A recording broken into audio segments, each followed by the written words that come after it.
Bonjour, alors aujourd'hui je vais vous présenter le nouveau chapitre de spécialité mathématiques terminale scientifique, les matrices. Donc c'est les nouveaux programmes 2012 qui viennent de sortir, donc ceux de cette année. Alors nous allons voir ensemble notamment la notion de matrice, les coefficients et la taille d'une matrice, les matrices particulières, les opérations sur les matrices, la linéarité des matrices, le produit de deux matrices, les propriétés du produit, les matrices inversibles, définition et inverse des matrices de taille 2 et la résolution des systèmes linéaires. Bon, dans cette vidéo, nous n'aurons pas le temps de faire tout ça en un seul coup, donc il y en aura plusieurs. Alors, tout d'abord, la définition. On appelle matrice de taille n fois p un tableau de nombres à n lignes et p colonnes. Les coefficients d'une matrice sont les nombres à l'intérieur de ce tableau. Afin de pouvoir les nommer précisément, on note M, indice, I, J, l'élément situé à la ième ligne et à la jième colonne. Donc par exemple, ici, nous avons deux lignes et trois colonnes. Donc l'élément encadré ici en rouge et l'élément d'indice 1, 1 pour première ligne, première colonne. L'élément ici, en rouge également, et l'élément de la deuxième ligne, troisième colonne, il sera indicé M2, 3. Une matrice de taille 1P, c'est-à-dire une ligne P colonne, est appelée une matrice ligne. Une matrice de taille N, 1 ayant N lignes et une colonne est appelée matrice colonne.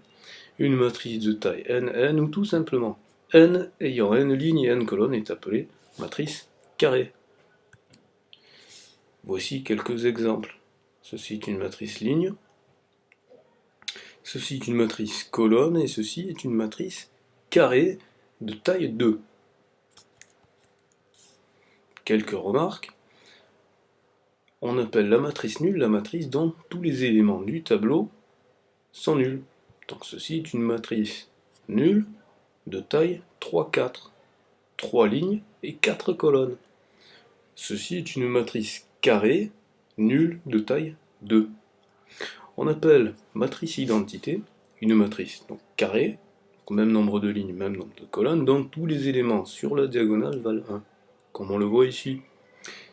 Donc ceci est la matrice identité, parce qu'il n'y en a qu'une de matrice identité de taille 3. La matrice identité de taille 2.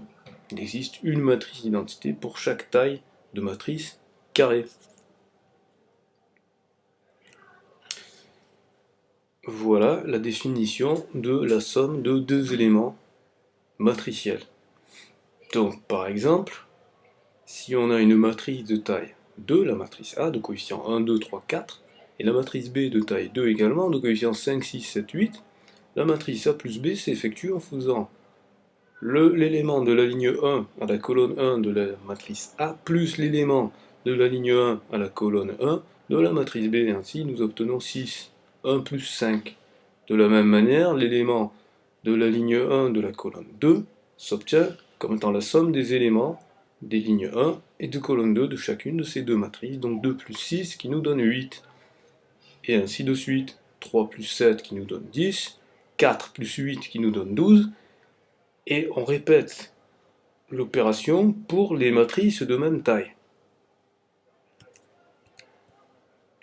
Ainsi, nous avons une addition, une opération d'addition pour ces matrices qui respectent certaines propriétés, notamment la propriété de commutativité, ce qui veut dire que additionner A puis B, ou faire dans l'autre sens B puis A, ça revient au même. La propriété d'associativité, qui dit que l'on peut regrouper par paquet et que cela revient aussi au même. C'est-à-dire si j'additionne A au produit que j'ai à l'addition que j'ai préalablement faite entre B et C, j'obtiens exactement la même chose. Et enfin, il existe un élément neutre, c'est la matrice nulle. Puisque si j'ajoute la matrice nulle à n'importe quelle matrice, comme on l'a vu juste avant, chaque élément va être additionné par la matrice nulle, et chaque élément de la matrice nulle c'est 0. Donc ajouter 0 ne change rien. Donc on appelle ça l'élément neutre. Un exemple, pour finir, la matrice de coefficients 1, 2, 3, 4, le réel k égale à 5, pour illustrer le produit d'une matrice par un réel k. Et bien que se passe-t-il? Il se passe que chaque élément de la matrice est multiplié par le réel en question. Donc en l'occurrence ici, le réel 1 est multiplié par 5, on obtient donc 5. Le réel 2 est multiplié par 5, on obtient donc 10. Le réel 3 est multiplié par 5, on obtient 15. Et le réel 4 multiplié par 5, et on obtient 20. Nous avons bien la définition. Une matrice A et un réel K, le produit de la matrice A par ce réel est noté Ka et a la même taille que A.